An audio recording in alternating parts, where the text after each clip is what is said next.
Welcome to the Green Wasp Removal YouTube channel. In this episode, we'll show you the first wasp we've seen for the 2025 wasp season. So far, we've seen and captured several beneficial native Northern Paper Wasp queens. That's Polistes Fuscatus.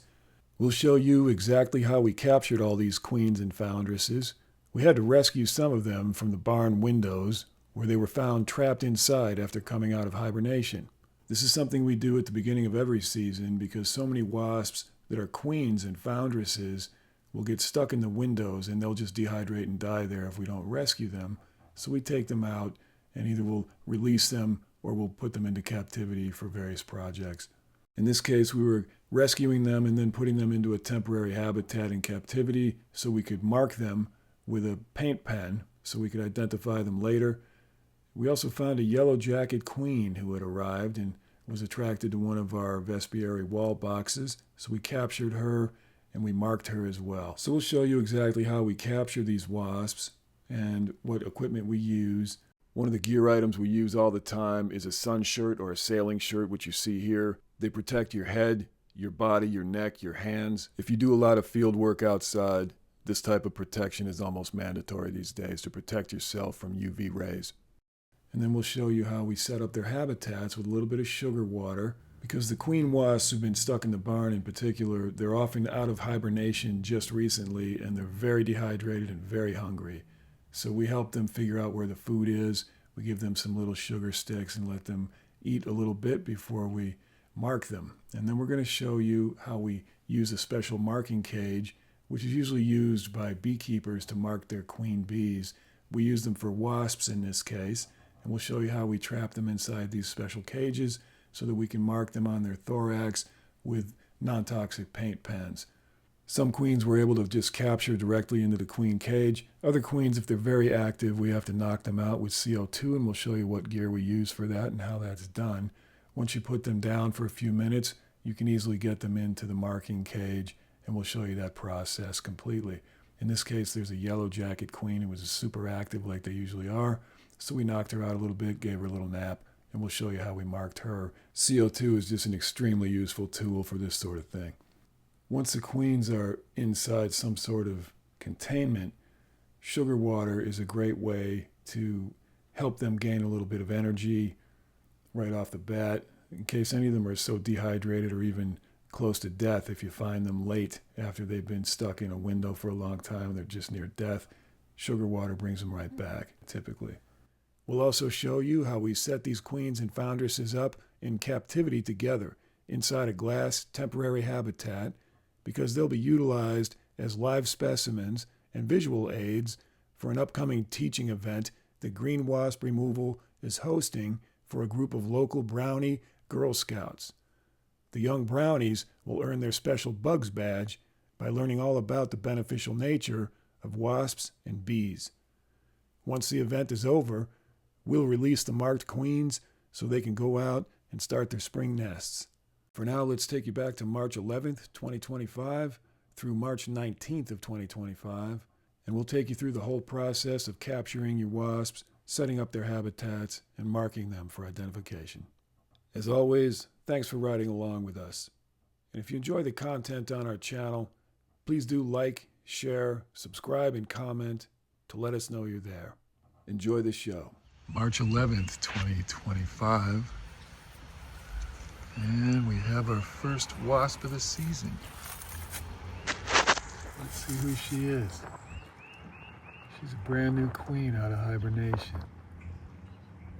Welcome to 2025 there, my lady. Looks like a native Polistes Fuscatus. She's still feeling a little dopey, it looks like. Note on voiceover here, you'll notice that when these queens come out of hibernation, they're still very dopey and very slow, and they don't fly very far. They have low energy because they just woke up, and they're still dehydrated, and they're hungry, and they need some energy before they can do much. I'm going to let her establish a nest here somewhere today. Hopefully up here under the eaves somewhere in one of our containers. These are all our wasp hotels. And we hope she will pick one of these to live in.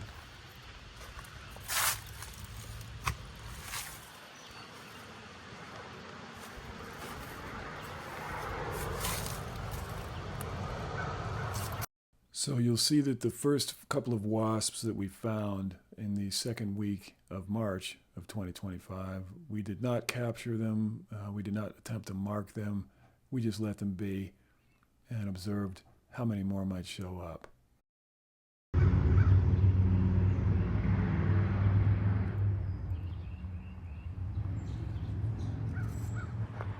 So the newly emerged queens, not very aggressive. They don't move very quickly yet. Still getting her bearings. But it's a beautiful day. It'll be in the 60s today. And it's sunny and gorgeous. All kinds of life in the trees. Birds today, squirrels. There's bees out. She's just able to take short flights at the moment.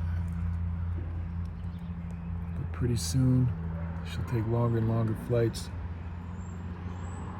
Hopefully she'll start a nest. There she goes. All right. It's the second wasp of the season. It discovered one of our feeders that we have out near the beehives. Polistes Fuscatus, nice beneficial Northern Paper Wasp. And she's sharing a feeder with this honeybee here. So the bees and the wasps are getting a good drink today.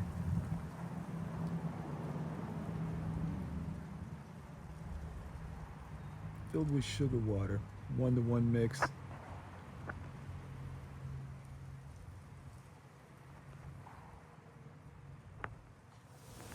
you see we have a Polistes wasp. Looks like a Polistes metricus, or maybe a Northern Paper Wasp.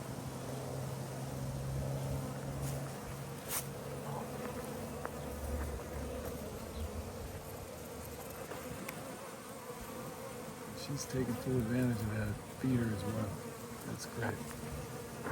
We're happy to see her. She's just got to get in there with the bees and take care of business.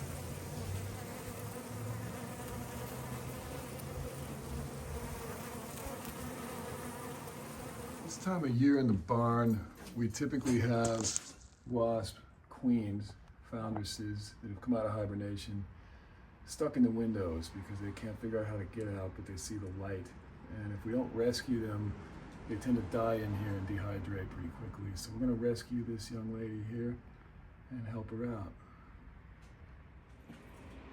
So this process is usually really simple. All you need is any container and a lid. You just come up here and you capture the wasp inside the container, and you cap it up and you put her in it, and there she is. Now you can take her out. You can either release her or you can put her in captivity and give her something to eat before you send her out. Give her a little water, because this time of year it may be a little tough for them because there's not a lot to eat out there in the environment yet. So sometimes it's nice to just give them a little sustenance before you set them free. And that's what we're going to do today. We're just going to give her some food and water. So here's our foundress. She's getting ready to be transferred into this temporary habitat, which is just a reptile habitat, but it's got plenty of ventilation. We use it a lot for wasps. And what we're going to do is sort of gently feed her a little bit here to give her some strength.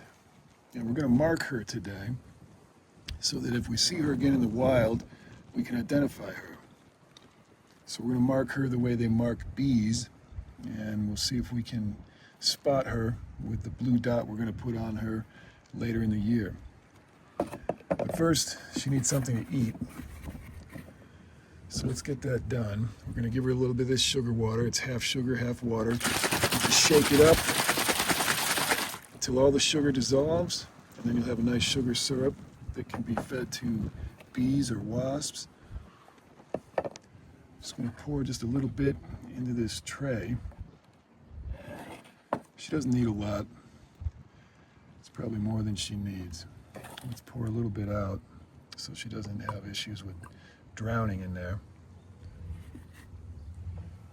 And we'll kind of set it back toward the corner. That way it'll give her plenty of room to walk around it when she needs to, but she'll be able to get in there and eat whenever she wants. So let's let her eat a little bit, and then we're going to go ahead and get her marked. Just sort of tap her out of there, let her discover the food. Okay, so she's inside the habitat with the food, and let's see how long it takes her to find that sugar water. Because you know she's going to be hungry and dehydrated after being stuck in the barn for so long.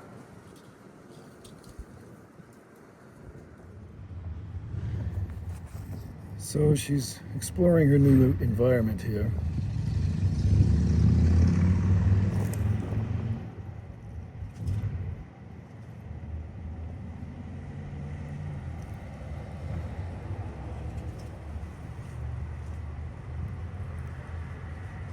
She's so dehydrated and hungry, we may have to kind of show her where the food is, help her get some of it, but that's okay.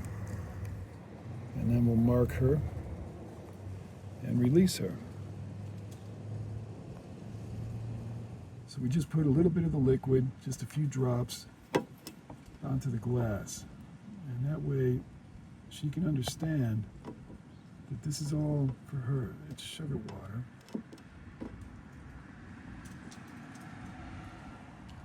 And she's enjoying that sugar water.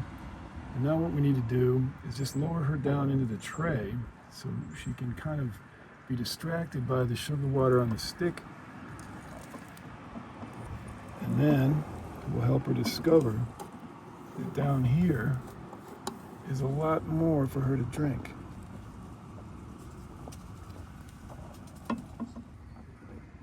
We're just going to sort of put this stick at an angle that ends up right in the dish. That way she can be right by that sugar water, and she'll eventually figure out, hey, that's a whole dish of sugar water just for me. There she goes.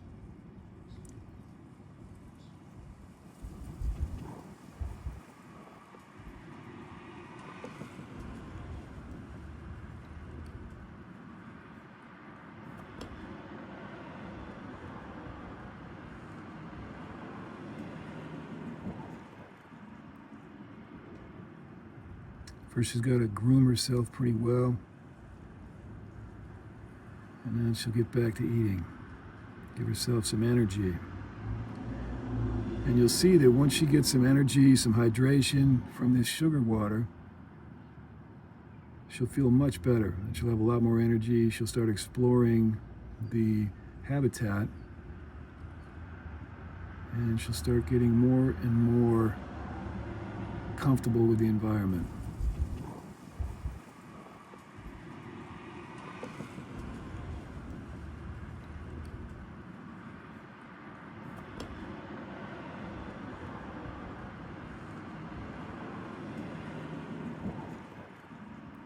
So we're going to use this device in combination with a paint pen to put a mark on her thorax, which is the middle section of her body between the head and the abdomen. And the way this works is you slide it up and down to close it off when you capture your subject, typically a wasp or a bee. Once she's captured in there, you can sort of push her up against the pad inside the tube and slide her right up to where her body can be pinned against these bars. And while she's pinned in there, you just dab your marker on her thorax. So let's try this. This is a one-handed version of this device. They also make versions that you need two hands for. The first thing you do is just sort of get her captured into the circular part, and then you just close it right up. And it's very simple to use. And you try not to break their legs in there while you can get them captured. The bars are just spaced enough that she won't be able to get out easily. And what you want to do is try to get her to climb a little bit up of this thing so we can get her turned around. There we go. Once she's turned around and just a little bit pinned in place, we just have to wait till her thorax is, there it is. When the thorax is visible, we can get her with the paint pen. Like that. That's all you need is one little dab of paint. You don't need much.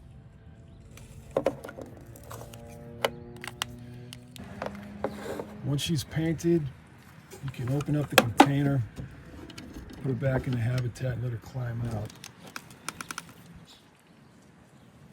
So as you can see, her back now has a nice blue dot on it, and she'll be easy to spot that way. And what we're going to try to do is make sure that we can identify her out in the wild if we see her again. And that's the reason for the blue dot.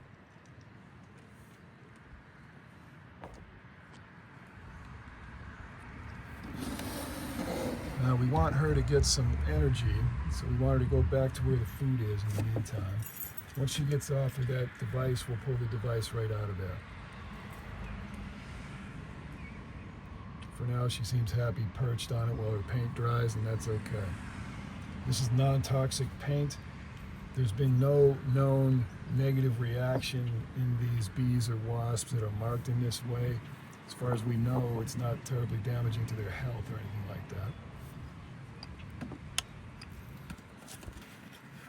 There she goes. She's got everything she needs to survive in there for the foreseeable future. March 19th, 1:10 p.m., about 66 degrees, beautiful day, sunny today. So we brought our new queen out for some sunshine. Looks like she's pretty energized. She drank up some of her sugar water, and we added some wood support pieces to the habitat she's in. The reason for that is if she wants to start nesting behavior, she can go underneath this wood section and explore it to maybe consider making a nest. And it looks like one of our Queen Yellowjackets has come out of hibernation. As you see here, she's exploring one of our potential habitats. It's an old wine box with a hole drilled in it. Maybe she'll use that. Looks like a German queen. Maybe we'll try to capture her. See if we can get her to breed in a captive environment. Maybe she'll build a nest there. We'll get our capture device. Be right back. So all you need for this is a container with a cap. It can be anything, an old jar, a can, a tin, something that's made for insects like this. That's all you need.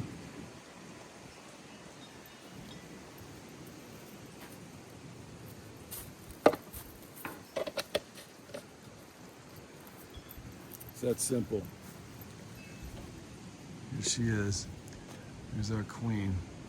We're going to put her in the habitat with our other queen after we mark her.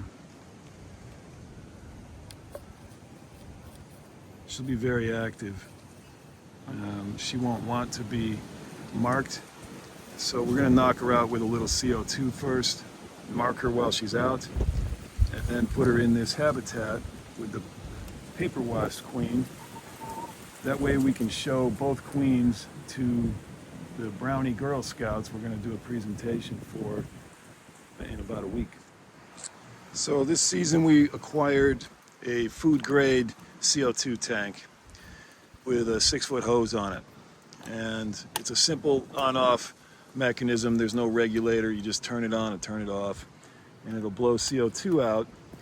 And we're going to use that to knock out wasp nests this season in some of the situations that we need them for. We'll show you how that works later in the season. For today, we're going to show you how we simply knock out this wasp, a Queen Yellowjacket. We give her a little nap for a few minutes for the purpose of marking her, making that simple. Okay, we're now going to mark our queen. The Queen Yellowjacket is in this container, and we're going to knock her out with some CO2, and then we're going to transfer her to this marking cage, which is simply a little cage that opens up and closes her in. And once she's inside, you push this device, which has a foam end on it. You push that right up against the bars of the cage, and you can mark her right through the cage. And you want to put a mark on her thorax, which is a spot that won't bother her. You want to affect her breathing, and it's a non-toxic paint. That's what these paints are used for in beekeeping often, and we're just going to use them for wasps today. So first, let's take our CO2 tank and turn that on a little bit. We want just a tiny bit of CO2 coming out, and we're going to fill it up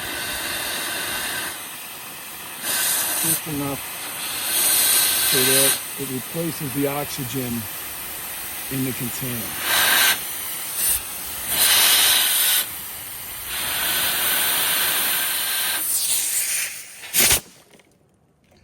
That should be enough to keep her knocked out for a little bit. And while she's a little bit disabled by the gas, we're going to move her into the cage.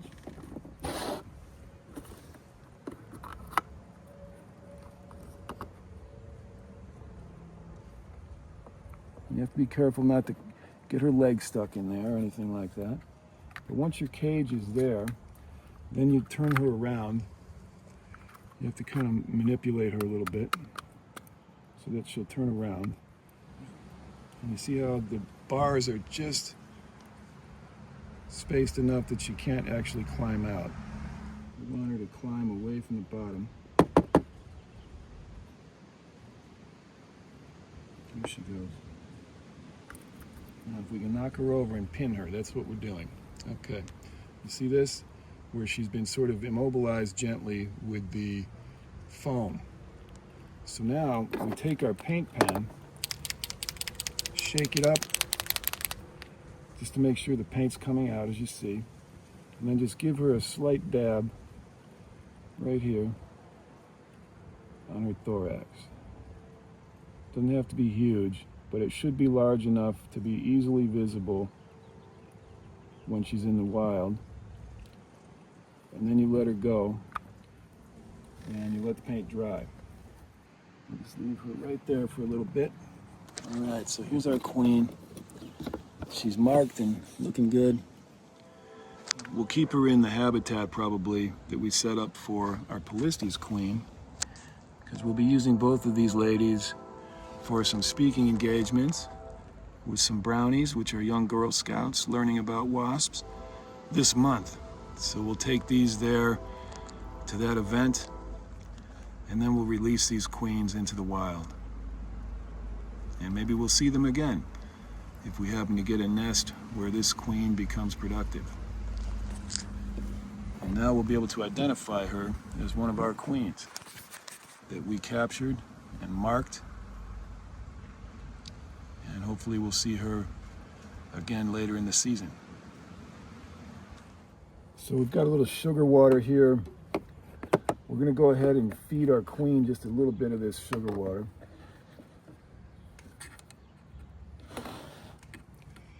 On a Q-tip. You'll see her try to come out to escape, and when she does this, we're just going to feed her, because she's very thirsty and very hungry. So we're just going to leave this here for her so she can enjoy some sugar water. So you see, this time of year, when the queens come out, they're very, very thirsty, and they have a hard time finding food. So it's a good idea when you capture them to give them just a little supplemental food.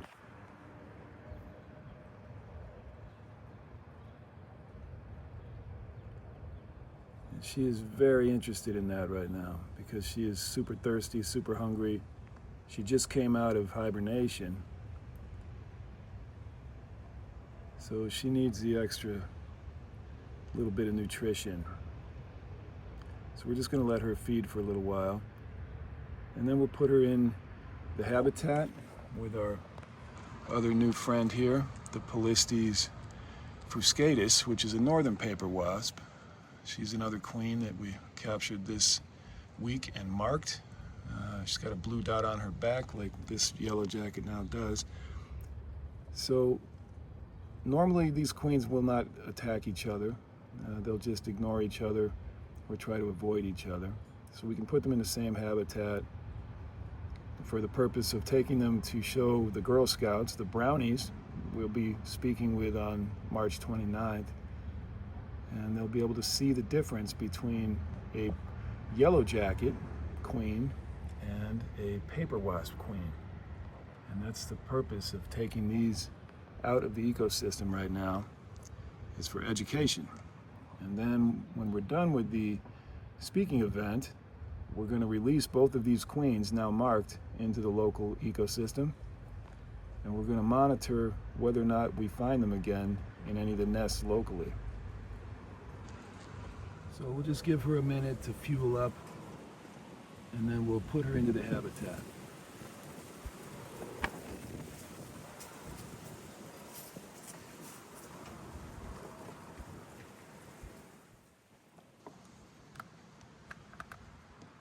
So here we're going to add some old garden stakes to this habitat. This is a type of wood, grade, ultraviolet damaged wood, that they would typically forage for nesting material. So we're going to put some pieces of this inside the habitat so they'll have some types of wood that they would normally use to build a nest. And we want them to have access to that. Hopefully we can do this before our other wasp escapes. There we go. There's one.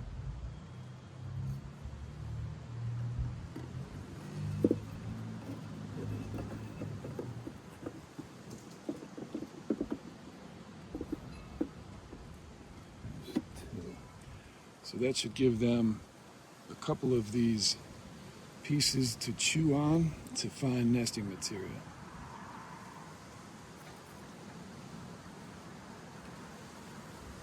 Now that our queen is fueled up, let's release her into the habitat, and hopefully she'll get along with her new roommate.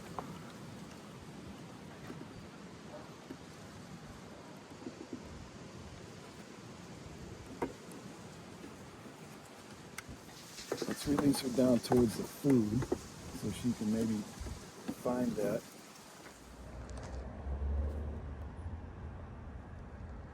There she goes. Now hopefully she'll find that food pretty soon. There's a little bit here on the glass. She may find that first. She's very happy to be out so she can fly a little bit. And let's see how she interacts with her new roommate here.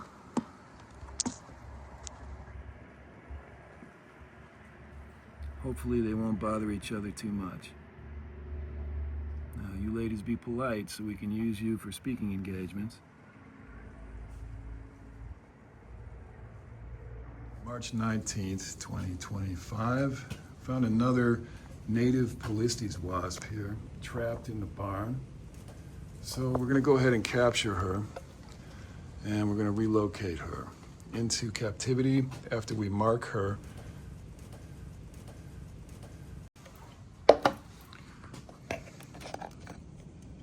Sorry, hon, I don't mean to disturb you, but we got to capture you for your own good, or you will dehydrate and die in here. We don't want that, do we?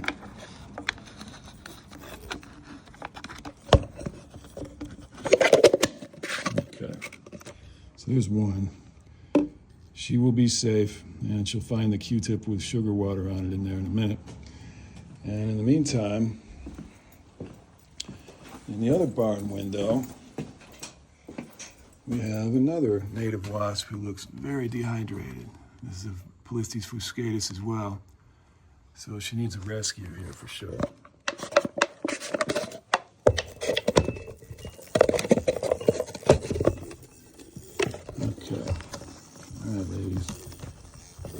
Everybody relax. Everything's going to be just fine.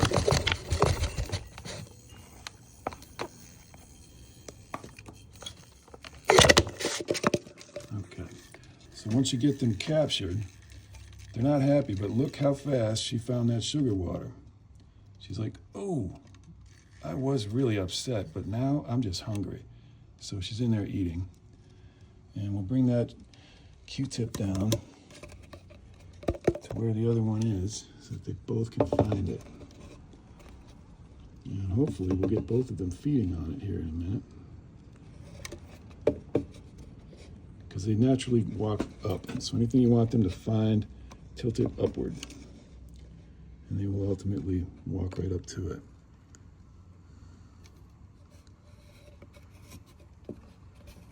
So we want her to go right to that, even though there's another one eating the sugar water from it. We want her to at least be aware of it. All right, so let's go get these two put into the habitat that has food and water, nesting material, and some other roommates. And we'll get them marked. Okay, so we're gonna knock these two ladies out and get them marked. So first we're gonna turn on the gas just a little bit.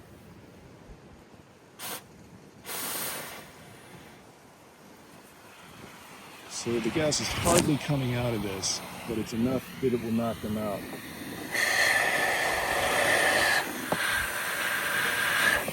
That should be enough.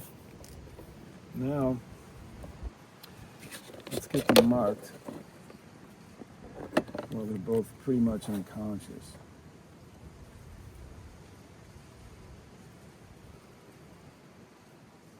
There's one. And let's do the other.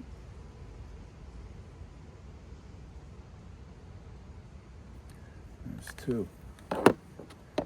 Now, while they're still kind of out of it, we're going to put them in here.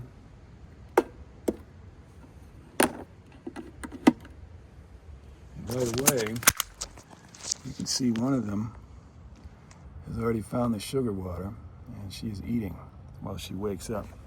And the other one is just sort of getting her bearings. But you see how fast they recover from the gas. That's a matter of seconds or a couple of minutes max. So you have to do this pretty rapidly. But they're marked now. So when we release them in the wild, we'll be able to tell if we see them again, and we'll be able to compare them to the workers that are later born on the nest, or the co-foundresses that they may make a nest with.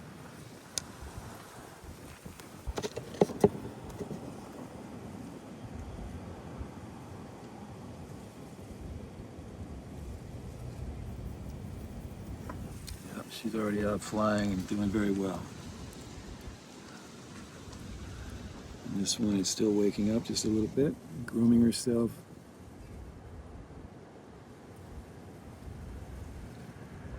We'll check in with them in a little bit. Here comes the second one. Looks like she found the sugar water container. Hopefully she'll get herself something to eat here.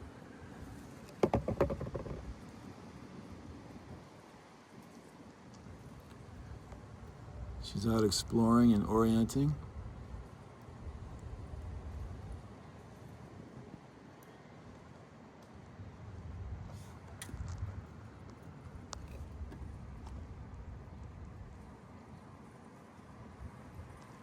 About to find that up here in the same corner there's a Yellowjacket queen waiting for her. We'll see how they get along. This one is a little bit weaker than the others because she was more dehydrated when she was found. Hopefully she'll still survive okay.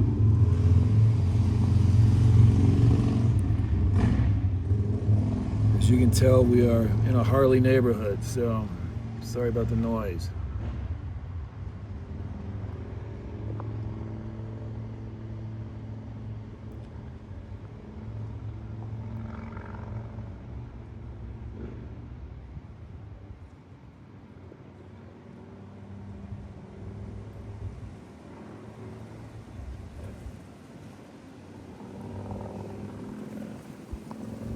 There she goes. She's going to meet the Yellowjacket queen. So these are social wasps. And you can see them up there kind of moving around. getting introduced to each other.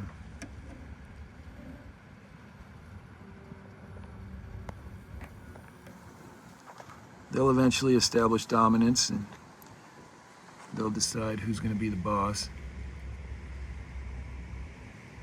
Typically, yellowjackets are the most aggressive wasps that we deal with. Paper wasps are usually pretty mellow. So we'll see how this works out dynamics-wise as far as their interpersonal relationships or inter-wasp relationships. Looks like they're starting to relax, hanging out grooming.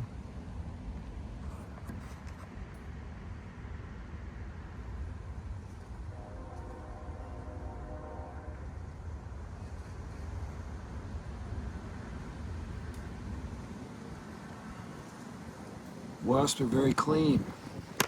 They groom constantly. See her wiping down her legs. Every part of her body. She'll do her wings, her legs, her body.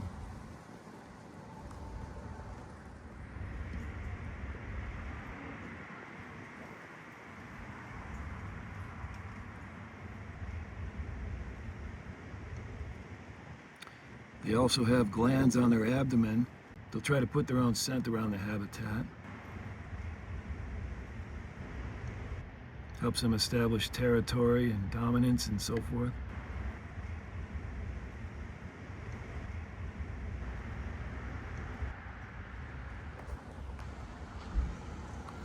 Meanwhile, our yellowjacket queen is up in back, looking at her new roommates.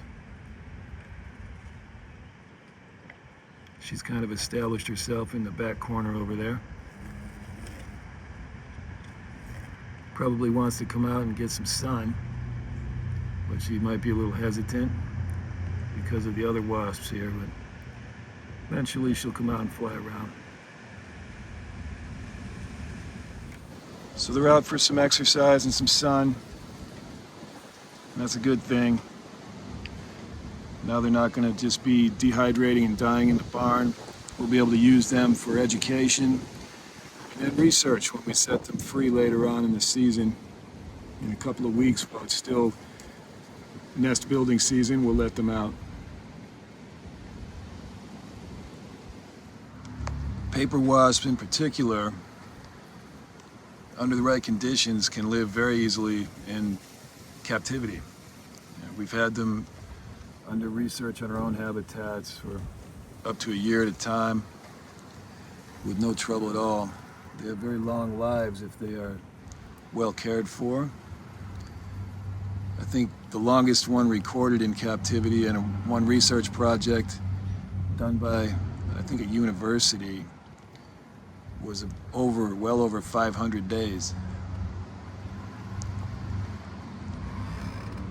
Yellowjackets, on the other hand, they have a much shorter lifespan and they don't seem to take as readily to captivity. So we'll see how our queen wasp does. She'll be fine for a week or two, but after that we need to probably let her out.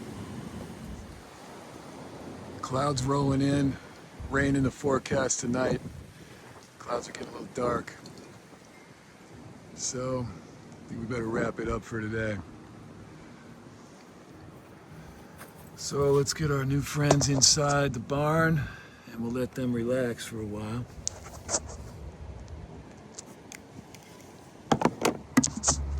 Now, if you see here, they're already congregating together.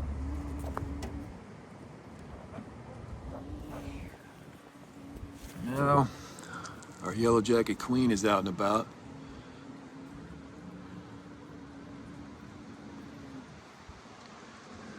So she's out getting some exercise too, and that's good. And in the back, you can see there's a couple of them back there. They're gonna have to learn to get along a little bit.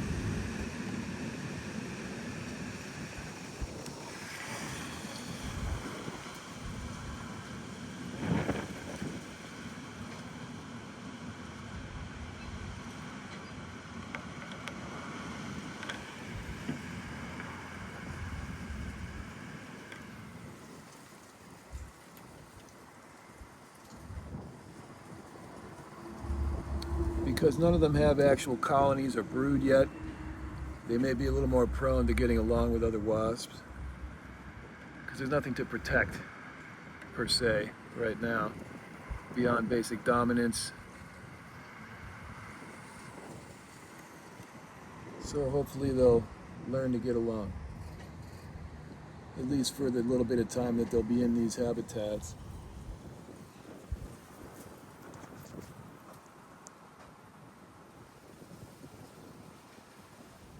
Because we'll let them out in about a week after we have our Brownie Girl Scout event. But they'll be great ambassadors for wasp education. You see the interesting behavior here. This Yellowjacket is attempting to chew through the metal gate to escape. And she'll do that routinely every day for a while until she realizes that's pointless. But she'll keep trying and exploring until then. She'll go over literally every centimeter of this habitat until she satisfies herself that there's no way out. And then they tend to settle down. That's what we've seen in our experience in the past.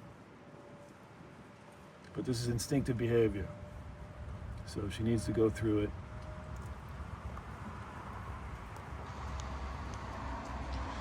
So let's get these ladies inside the barn before these dark clouds start dropping rain on us. We'll give you an update on them later on.